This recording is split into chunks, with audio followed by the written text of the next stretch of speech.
Get ready for this one because we're going deep into some pretty fascinating stuff today. The book of Obadiah, shortest prophetic book in the whole Bible. It is. And it's all about the rise and fall of this ancient nation, Edom. Yeah, it's interesting because a lot of folks, when they think about Edom, they kind of just think, oh, those guys, south of Israel. Like the rivals. But the sources you sent, they really show a much more complicated picture, Yeah, it's not a simple good guys, bad guys thing at all. Yeah. There's layers here. For one thing, it seems like Edom was not just some group of, desert nomads, right? Right. Like they had a pretty advanced society, it sounds like. Yeah. Much more sophisticated than you might think at first. It's almost like having a mini ancient Greece right there next door to Israel. Like, think about it. Busy cities, they had scholars, advancements in things like astrology, math, even philosophy. They weren't just getting by, they were really flourishing. So we've got these two groups, Israel and Edom. They have this shared ancestry. They both have this kind of sophisticated culture, and yet there's this deep rivalry. Deep rivalry, yeah. So what's the story there? I mean, were they always at each other's throats? Well, we got to go all the way back to the beginning. Right. Jacob and Esau, the twin brothers. Oh, right. That's where this whole thing starts.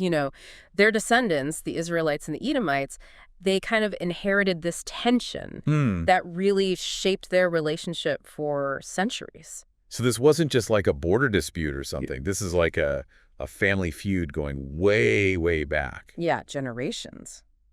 Does the book of Numbers give us any clues about how that played out in those early days? Absolutely. The book of Numbers, it tells us about how the Edomites, they actually refused to let Moses and the Israelites pass through their land during the Exodus.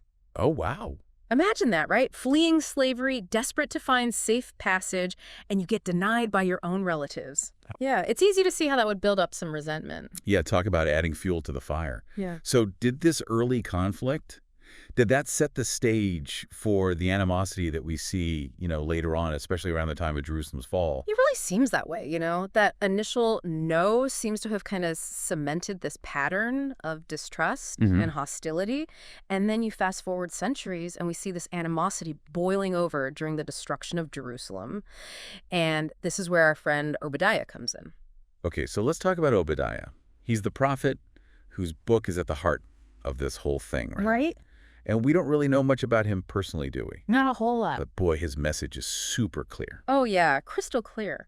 Obadiah was speaking during a time of just intense trauma for the Israelites. I mean, Jerusalem, their holy city, was in ruins. And instead of offering comfort or help, the sources you shared, they paint this picture of the Edomites basically celebrating. Oh, wow. Yeah, almost like dancing on their graves. That's cold. It is. You can practically feel the anger and the pain in Obadiah's words. Definitely. So what's the core of his message? What is he saying to the Edomites? He's delivering this very stark warning about divine justice. Ah. He's basically saying, you might be partying now, but your actions have consequences. Right. And those consequences are coming for you. So this isn't just about historical rivalry. No. This is about something bigger. Much bigger. Something that goes beyond politics, and it speaks to this universal idea of justice, right? Yeah, absolutely. So let's break it down. What did the Edomites actually do that was so bad in Obadiah's eyes? So Obadiah, he calls out a few offenses. First of all, their pride. They were arrogant. They thought their mountains and their fortified cities made them untouchable. Classic pride before the fall kind of situation. It's like they thought they were invincible. Yeah, above the rules. Like they could escape consequences. Exactly. Sounds like they needed a reality check. Big time. What else did they do to get on Obadiah's bad side? Their political maneuvering was another big one. The Edomites, they played both sides. First they were with the Babylonians, then they switched over to the Egyptians when it was convenient for them. Ah, playing both sides. Double dealing. Yeah. So not only were they arrogant, they were also kind of sneaky. Total backstabbers. What about, this is maybe the most heartbreaking accusation, taking pleasure in the suffering of others. Did Obadiah talk about that directly? Absolutely. He condemned their lack of compassion, especially how they participated in the destruction of Jerusalem and then bragged about it. They were gloating over the Israelites' misfortune. Ugh, it's just awful. Wow. It's like a reminder of how much worse suffering can get when you add cruelty and indifference on top of it. It really is. Almost like they forgot that basic human instinct to just show some empathy, some sense of shared humanity, Yeah, it's a pretty bleak picture. Yeah, it's a tough thing to think about. So much pain, and then to see others celebrating it, it's like... Bleak is putting it lightly. Okay, so Obadiah is definitely calling them out. But what about the consequences? Like, how does he think justice is going to play out in this situation? Well, this is where things get interesting. Obadiah doesn't just, like, yell at them. He goes full-on prophet mode and gives this whole vision of Edom's downfall. Uh-oh. And it's vivid. He doesn't hold back. Oh, I love it when the prophets get dramatic. Tell me more. What kind of imagery are we talking about? So first off, he compares Edom's fate to a house that's been ransacked by thieves. Okay. And not just any thieves. These guys are thorough. They're not just grabbing a couple of valuables and running out. They're stripping the place bare, taking everything. So we're talking total destruction here, not just a minor setback. Oh, yeah, complete annihilation. He even uses this image of a vineyard, completely stripped bare, not a single grape left, nothing. It's like he's emphasizing that there's no coming back from this. Wow. So it's not just about losing a battle or losing some territory. No. It's about their whole society falling apart. Hey. It really drives home the point that their actions had serious consequences. Yep, and it wasn't some random thing either. Obadiah is very clear that this is a direct result of what they did. You know that saying, you reap what you sow. Yeah. One of the sources even put it, Aeropagu, you made a mistake, you pay the price. Yeah. It's a powerful theme, right? That whole law of cause and effect. It seems universal, like it goes beyond just one time or culture. Totally. It's at the core of Obadiah's message, and it fits into this bigger idea of divine justice that we see throughout the Bible. Right. He's basically saying God holds everyone accountable for what they do, no matter how important or powerful they think they are. So even those who think they're untouchable, like they're protected by alliances or their location or whatever, they can't escape consequences. No free passes. Nope. Obadiah is saying no one gets away with doing wrong forever. And speaking of trying to play the system, remember how we talked about Edom's political maneuvering? All those alliances they thought were so clever. Uh-oh, let me guess. It backfires on them big time. You got it. Obadiah predicts that the very nations they were relying on are going to turn against them and become part of their downfall. Wow, talk about poetic justice. Yeah. It's like the universe itself is conspiring to make sure they get what's coming to them. Right. Those alliances built on selfishness and convenience, they crumble when things get tough. It really makes you think about where true strength comes from. Absolutely. It's not about political games or military power. It's about doing what's right, aligning yourself with, a higher moral code. So their cleverness, their strategic thinking, that's what leads to their downfall in the end. That's the irony. Their pride in their own wisdom, how much they thought they could manipulate things, that's a big part of what takes them down. Obadiah even says that God would confuse the wise and strong of Edom, like their carefully made plans would just fall apart. It's like watching a Greek tragedy where the hero's own arrogance brings them down. And this wasn't just about losing a battle or even their land, right? The sources mention something about them disappearing completely from history. Yep. Obadiah describes a total societal collapse, like wiped off the map. It goes beyond just physical destruction. It's like their whole identity as a nation gets destroyed. So not just their cities, but their culture, their legacy. Everything's gone. They just cease to exist as a people. That's what he seems to be saying. It's a powerful image of how fragile human creations can be when they're built on the wrong foundation. Pride, injustice, those things don't last. We've gone from sophisticated culture to complete annihilation. Quite a journey. But in the middle of all this destruction, you mentioned a little bit of hope.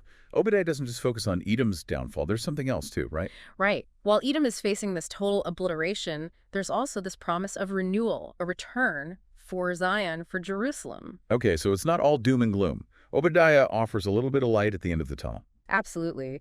He talks about the Israelites coming back from exile, reclaiming their land and their heritage.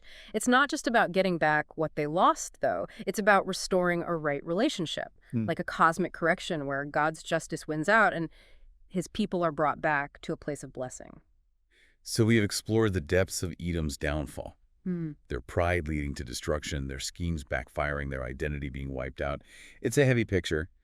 But then we also see this hope of restoration, this promise of God's justice and faithfulness. Where do we go from here? Now that we've got all this background, let's zoom out a bit. How does this story connect to a bigger understanding of faith and justice? What can we, the listeners, take away from this ancient prophecy and apply to our own lives? Okay, so we've seen this contrast in Obadiah's prophecy, like Edom gets destroyed, but Zion is restored. Right. But what does that restoration actually look like? Is it just about going back to the same land and, taking back what they lost? That's a good question. And it really gets at what Obadiah is trying to say. This restoration of Zion, it's not just hitting the reset button. It's not about going back to how things were before. It's about something way deeper, a change that goes beyond the physical. So more than just rebuilding the city, more than political stuff, what's the real heart of this restoration? Think about it. Jerusalem, or Zion, it wasn't just a dot on the map. It was like the heart of the Israelite nation. It represented God being with his people. So restoring Zion, it's not about fixing buildings. It's about fixing that connection with God. Ah, so it's a spiritual renewal, right? Yeah. Getting back to that right relationship with God. Exactly. And that's where true strength comes from. Right. Not from armies or alliances, but from that connection. Exactly. Remember how Edom put so much faith in their location, their alliances? Like, they could outsmart everyone. Obadiah shows us that kind of trust. It's in the wrong place. Real strength comes from aligning ourselves with God, recognizing that our security, our well-being, it ultimately comes from that relationship. So Zion being restored, it's like a model for how to be truly secure, truly successful. It's about that interconnection more than anything external. That's it. It's realizing that God is the source of peace, of prosperity. Right. Seeking his guidance, living in a way that honors him. That's what leads to a good life, both individually and as a community, rebuilding on faith and obedience, not pride, and trying to do everything ourselves. And this idea of restoration, this getting back to a right relationship, does it go beyond just the Israelites going back to their land? Is there a bigger meaning here? Absolutely. Obadiah's prophecy points to this bigger hope, God's reign over all nations. That line at the end of the book is so powerful, and the Lord shall be king. Wow. It's not just about a little piece of land. It's about a cosmic shift, a future where God's justice and righteousness, they rule over the whole earth. So this small, almost forgotten book about an ancient rivalry actually has this huge vision of a future where every nation recognizes God. That's pretty amazing.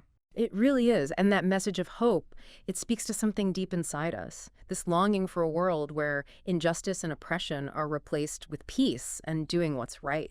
It's incredible how much there is to unpack from such a short prophetic book. So we've done our deep dives into Obadiah and what happened to Edom. What are the big takeaways here? What should we as listeners be thinking about? I think the most important thing is that God's justice applies to everyone. Nobody can escape the consequences of their actions, no matter how powerful, how clever they think they are. Right. Pride, arrogance, trying to rely only on yourself. It all leads to falling apart. Yeah. But there's also this incredible message of hope. God promises restoration, not just for one nation, but for everyone who seeks a right relationship with him. So Edom's story is a warning. Yeah. Our choices matter. They have real effects. Absolutely. And true security comes from doing what God wants, not from trying to game the system or whatever. Exactly. But then Obadiah also gives us this glimpse of a future where justice wins, where peace and righteousness rule. That's something powerful to hold on to. It is. It reminds us that even when things look dark, there's always hope. God keeps his promises. His love has the power to heal and redeem, and his plan always prevails. So as you go through your day, think about the choices you're making, what your actions are based on. And remember that true strength, true fulfillment, that comes from aligning ourselves with God's purpose. That's a beautiful and challenging message to leave us with. Until our next deep dive, keep searching, keep exploring, and keep asking those big questions.